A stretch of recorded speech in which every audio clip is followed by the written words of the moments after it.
Welcome to the Outpatient Pavilion, a 9-story building with 330,000 square feet of patient care services.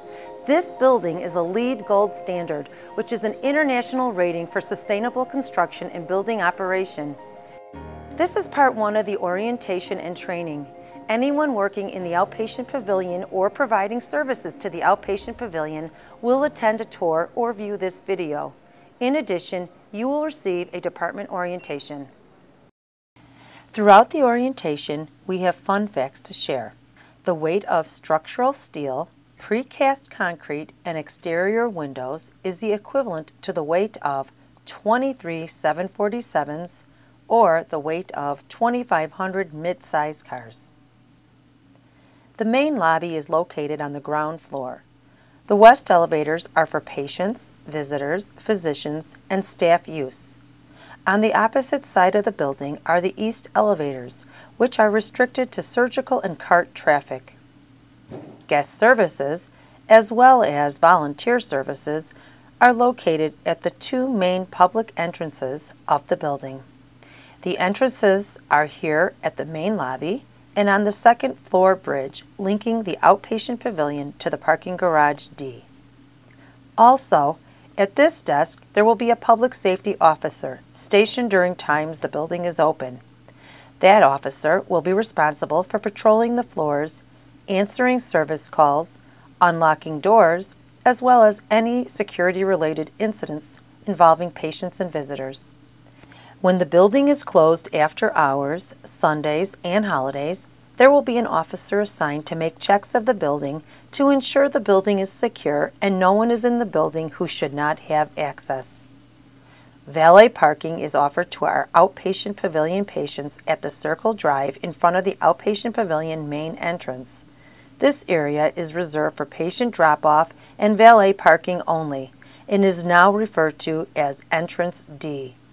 Please note, garage and entrance both named D. Walgreens will be open Monday through Friday, 8 a.m. to 8 p.m., and Saturday, 10 a.m. to 2 p.m. We are the 3rd Advocate hospital in the system, along with Lutheran and Sherman, to incorporate Walgreens on campus. They will offer bedside delivery of medications to both inpatient and outpatients, and also provide free home delivery to our patients. We also can benefit as well as our patients from their script drop-off service and pick it up at any of the 8,000 plus Walgreens nationwide. Outpatient Surgery and Endoscopy has collaborated with them so that patients or their families can pick up scripts the doctors may order post-procedure. Gilda's Club in Noogie Land is located behind the red door, home of an 1,800 square foot Gilda's Club, a national organization dedicated to supporting cancer patients and survivors. They will welcome Cancer Institute patients and community members to a variety of support programs 6 days a week. Noogie Land, a Gilda's Club offshoot designed especially for children and featuring a soothing, amenity-filled play place, will share the space and is the only one of its kind in the Chicago area. Past the west elevators is the Courtyard Cafe. The cafe will offer cold foods, a cold catering menu, and a Starbucks program relocating from the main cafeteria. The cafe is open during building hours from 6:30 a.m. until 4 o'clock p.m. Monday through Friday and 6:30 a.m. till 12 noon on Saturdays. The outdoor patio spans the entire length of the building, providing seating for associates as well as our guests.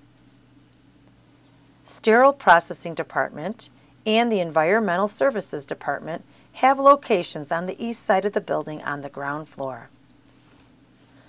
Public areas other than the Courtyard Cafe and outdoor seating are for the exclusive use of patients and families. The atrium space on the 1st floor is reserved as an east-west passageway for associates and physicians and a space for patient and guest refuge and respite. Public Wi-Fi will be available in all areas. A lactation room without pumps and a family bathroom are available on the ground floor. Access to clinical areas is restricted by the proximity card readers, similar to the swipe badge readers in the main hospital. The basis of design and operating model of the outpatient pavilion are that of a standalone outpatient facility. Accordingly, per life safety code and regulatory standards, medical emergencies requiring additional escalation will be transferred to the emergency department via the Oak Lawn Fire Department. These medical emergencies will be dispatched through the current hospital switchboard by dialing the emergency code line 416100 or by pressing the red emergency button on any of the phones. The Code Blue and Rapid Response teams will not cover this facility. When an event occurs, you will briefly explain to the hospital switchboard that there is a medical emergency in the outpatient pavilion and identify the exact location. In turn, the hospital switchboard will dispatch the medical emergency directly to the Oak Lawn Fire Department. You should initiate basic life support until EMS arrives.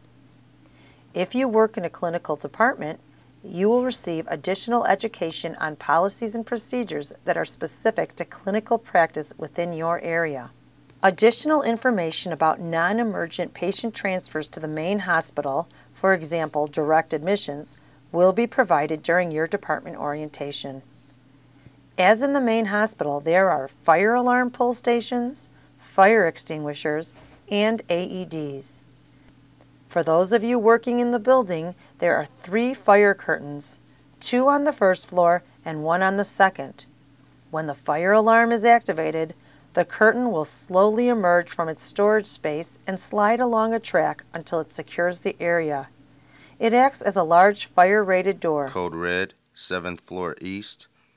Follow departmental procedures.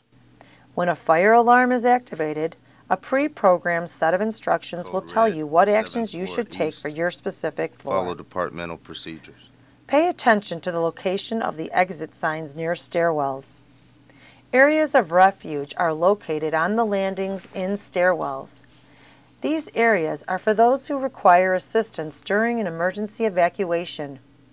A communication device on the walls is used to alert first responders of their location and other pertinent information. As in the main hospital, hand hygiene stations are located throughout the outpatient pavilion. Hand hygiene is the primary method of infection prevention. Other services that are available are patient advocacy, Pacific interpreters, sign language interpreters, and mission and spiritual care, which can be contacted in the same manner you would contact them in the main hospital. Some departments will have video interpreting via iPads. Thank you for taking the call. You're welcome. Okay, bye-bye. Bye-bye. Lobbies, waiting areas, and corridors are controlled by a central lighting and temperature control system. Call building operations for changes needed in any of these systems. Generator backup power can be identified by both red and gray outlets. Gray outlets are supported by the emergency generator. However, in the event that the need for power exceeds that of the gray outlet, equipment will need to be switched to the red outlet. This would be a very rare occurrence. Fun fact: the outpatient pavilion ground floor also contains the electrical and mechanical rooms for the building. There are 512 miles of electrical wiring, enough to string the wiring from Advocate Christ Medical Center to Kansas City. There is enough mechanical cooling capacity for 465 homes. Patients requiring oxygen will be instructed to bring oxygen from home. Once they arrive, hospital oxygen will be supplied by the department. A patient using hospital-supplied oxygen must be accompanied by an advocate associate and handed off to another associate if they have appointments in more than one area. Patients remain on hospital oxygen while in the outpatient pavilion and return to home oxygen when leaving. The physician's lounge and administration are accessible through the first floor atrium. The first floor is also the location of the diagnostic center that includes lab, diagnostic imaging, EKG, ultrasound, and the pulmonary function lab. Associates being driven to work can be dropped off at the D parking garage across the street from the outpatient pavilion. They may also be dropped off at the North Office Building or the Conference Center Entrance F, where associates can make their way to the ground floor atrium entrance. Associates working in the Outpatient Pavilion and dropped off by the shuttle bus at the main entrance of the hospital will enter the Outpatient Pavilion on the first floor atrium link. From there, they will proceed through the atrium space to the west elevators. The second floor is the home of the endoscopy lab, pre-surgical, post-recovery area, and access to the parking garage. All Outpatient Pavilion patients will be encouraged to park in Garage D, with the second floor reserved for all patient drop-off and parking for surgery and endoscopy patients. The day surgery waiting area has tracking boards that show the families the patient's location during the surgery process. Parking garage and bridge with patient access is on second floor. Guest services is located on this side of the bridge with wheelchairs for transportation. Outpatient Pavilion guests can be directed to the appropriate area. Garage D may provide overflow for the emergency department and day surgery patients. The bridge to the parking garage will be locked from the outside when the building closes. Exit is available 24 hours a day, 7 days a week. Outside food delivery personnel will not be permitted in the Outpatient Pavilion. External catering delivery vehicles will have 2 dedicated parking spaces for food delivery on the ground floor of Garage D. Individuals ordering the food will meet them on the ground floor via the second floor bridge and garage elevators. Second floor deliveries are not permitted because it is reserved for surgery and endoscopy drop-off and pickup only. At the area that looks out at the atrium is the location of one of the 3 fire curtains mentioned earlier. Outpatient surgery and endoscopy, also called the GI lab, reception desk, is located right here. There will be 1 registration person at the front desk as well as a volunteers services person. The registration area has 3 bays. The endoscopy department has the most advanced scopes available on the market, as well as the latest generation ultrasound equipment. In addition, we are one of the first labs in the country to have Cerner endoscopy. If the physicians choose, the entire procedure could be videotaped and uploaded to the chart. Each floor is laid out in the same manner with the exception of the 3rd floor surgery. Each department's waiting room and public restrooms are located on the southwest corner of the building, looking out at the 95th and Kilbourne Street side of the building. Off the main waiting room is the children's waiting area, as about 15 to 20% of our population is children. There are 21 prep recovery rooms.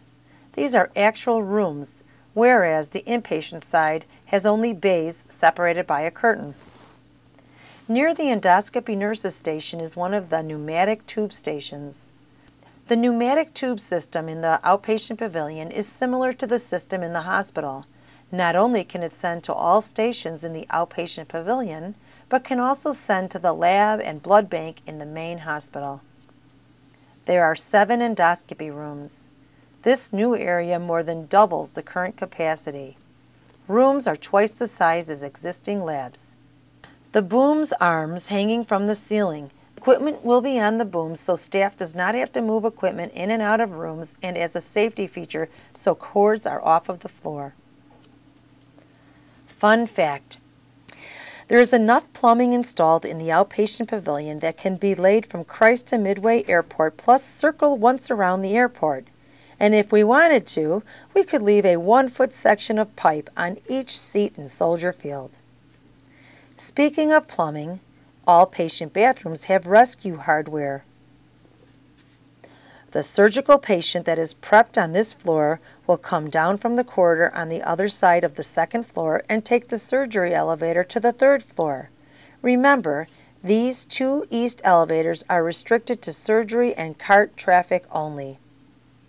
The west elevators do not stop on the 3rd floor. Procedures done in day surgery are outpatient, which means the patient goes home after surgery. Families wait on the 2nd floor. Hours of operation for surgery are 6:30 a.m. to 5 p.m. Monday through Friday. The control desk is where the day-to-day operations take place. This is the hub for all communications throughout surgical services. The desk coordinator keeps the schedule on track and creates the efficiency of the operating rooms.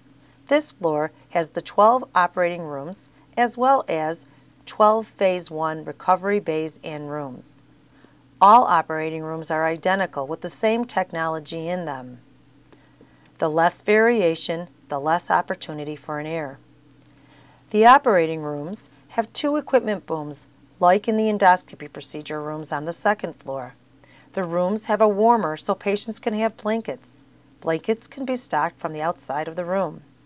The desk is the command center for the circulating nurse. The nurse is able to control all aspects of this room from this desk. For example, the nurse can turn on and off the equipment on the booms. Only surgery staff is allowed in the central core. This is where the sterile instruments and supplies are located. This elevator has direct access to the sterile processing department. Sterile trays and equipment are transported directly from SPD.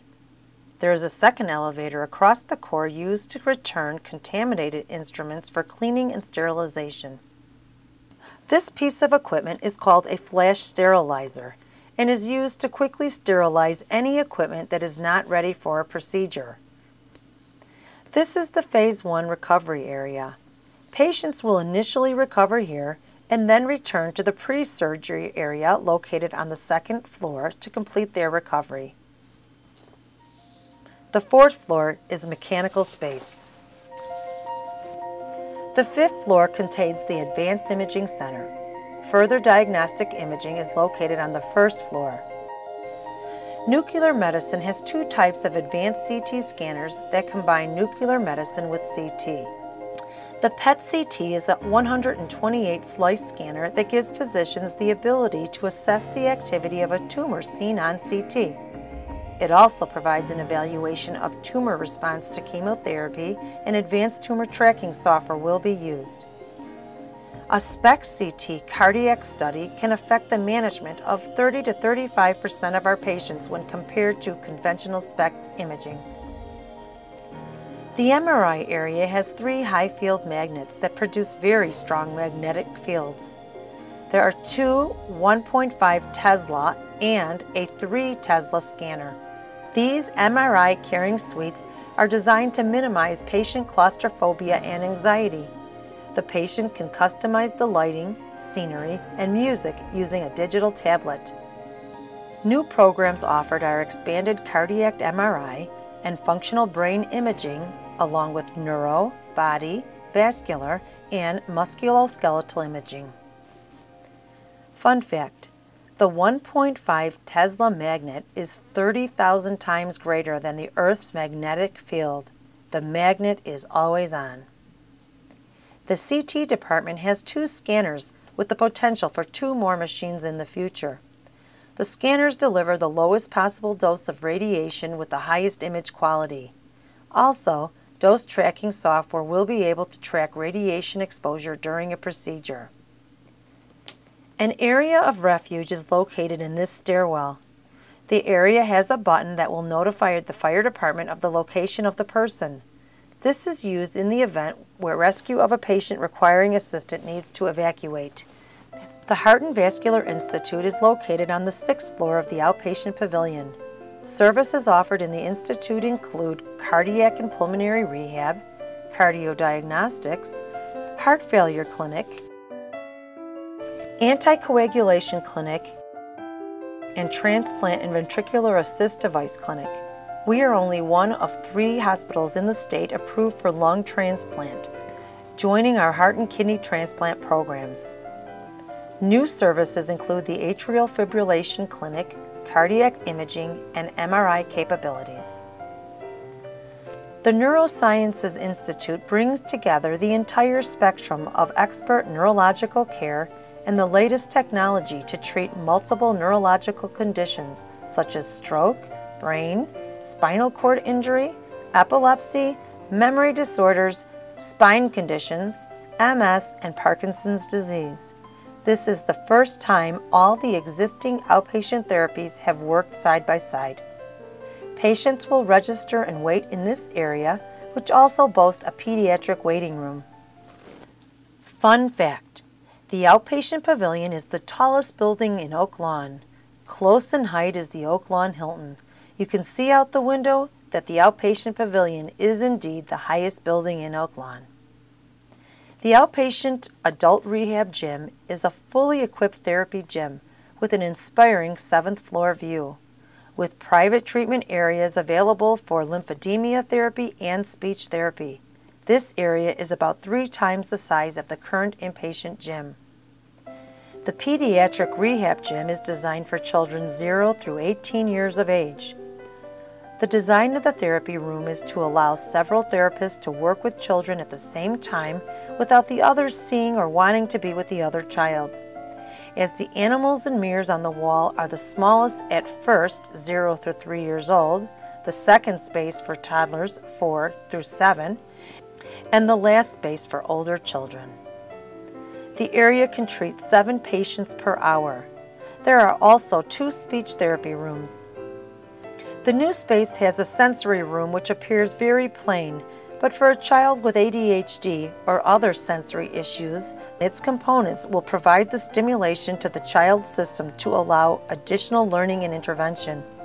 Other neurosciences services available include wound management, EEG and EMG, audiology, interventional pain management, comprehensive movement disorder clinic, the only one in the south suburbs. Last fun fact: the last beam put up on the roof above us was the white beam the associates signed. Outpatients in the Cancer Institute will have access to the cancer specialists with the most advanced knowledge in treatment and prevention. ACMC is the only hospital in Illinois affiliated with MD Anderson Cancer Network. In addition to providing a new home for your outpatient treatment programs, the Cancer Institute will house infusion chemotherapy services, American Cancer Society Research Office, multidisciplinary clinic for breast cancer, and survivorship navigation office. The 8th floor Cancer Institute reception area boasts a heartfelt sculpture by Samuel Detch. The artist was compelled to donate the sculpture to Christ Medical Center because he became aware of the great work that we do. This sculpture depicts the unconditional love between a father and son. It was cancer that forged the foundation for the fulfilling life between them. The new Outpatient Pavilion will provide unmatched health care as well as a healing environment. Centralizing outpatient services in one location is a benefit for our patients and community. Thank you for participating in the Outpatient Pavilion tour. Any questions or changes in policies and procedures will be provided to you by your department manager. Thank you.